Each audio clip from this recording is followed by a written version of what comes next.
ભાઈબંધી ઉખાણા જેવી હોય નહીં, હાવજના ઠેકાણા કઈ હોય નહીં.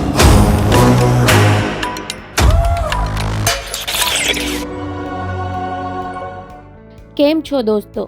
ગુજરાતીમાં મોટે ભાગે કોમેડી અને પારિવારિક ફિલ્મો જ બને છે, કેમ કે કાંઈક અલગ કરવા જતાં બોક્સ ઓફિસ પર ગુજરાતી ફિલ્મો નથી ચાલતી. છતાં અમુક મેકર્સ છે જે હંમેશા કંઈક નવું કરવાનો પ્રયાસ કરે છે. કૃષ્ણદેવ યાજ્ઞિક, વિજયગીરી બાવા, અભિષેક જૈન અને વિશાલ વડવાલા આવા મેકર્સ છે. આ ડિરેક્ટર હંમેશા એવી ફિલ્મો લઈને આવે છે જેનો સબ્જેક્ટ અલગ હોય.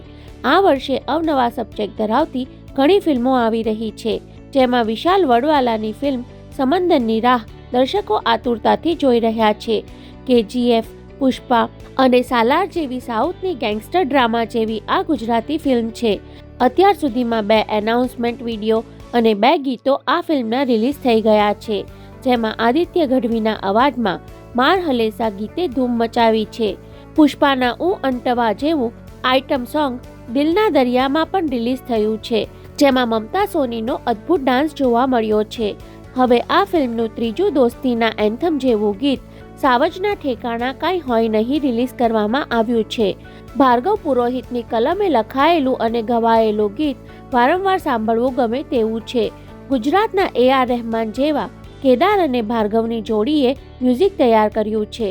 સમંદરની ભરતી એટલે કે રિલીઝ ડેટ પણ 25 એપ્રિલ જાહેર કરવામાં આવેલી, પરંતુ હવે આ સોંગ સાથે ફિલ્મની નવી રિલીઝ ડેટ જાહેર કરવામાં આવી છે, જે છે 17 મે 2024.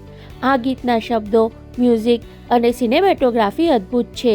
ગીતમાં ફિલ્મની સ્ટોરી કરતાં ઉદય અને સલમાનની દોસ્તી કેટલી પાકી છે તે જોવા મળે છે. નાનપણથી જ ગુનેગાર બનેલા આ મિત્રો બાળકોની જેલમાં પોતાની ગેંગ અને રૂઆબ જમાવે છે અને જેલરને પરેશાન કરી મૂકે છે.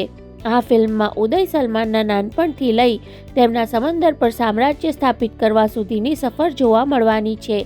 હજુ તો ફિલ્મનું ટ્રેલર આવવાનું બાકી છે, છતાં આ ફિલ્મે પોતાની હાઇપ સારી એવી ઊભી કરી લીધી છે. કસુંબો પછી આવનારી સમંદર ગુજરાતી ફિલ્મના ઇતિહાસમાં કાંઈ નવું જરૂર લાવશે એવું અત્યાર સુધીના ફિલ્મના પ્રેઝન્ટેશન માટે જરૂર કહી શકાય. ફિલ્મ 17 મેના રોજ રિલીઝ થવાની હોવાથી હવે ટૂંક સમયમાં ટ્રેલર પણ જોવા મળી રહેશે તેવી આશા સાથે તમે આ ગીત હજુ જોયું ન હોય તો લિંક ડિસ્ક્રિપ્શનમાં આપેલ છે.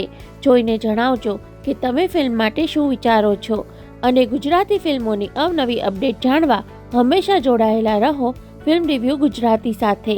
જય જય ગરવી ગુજરાત.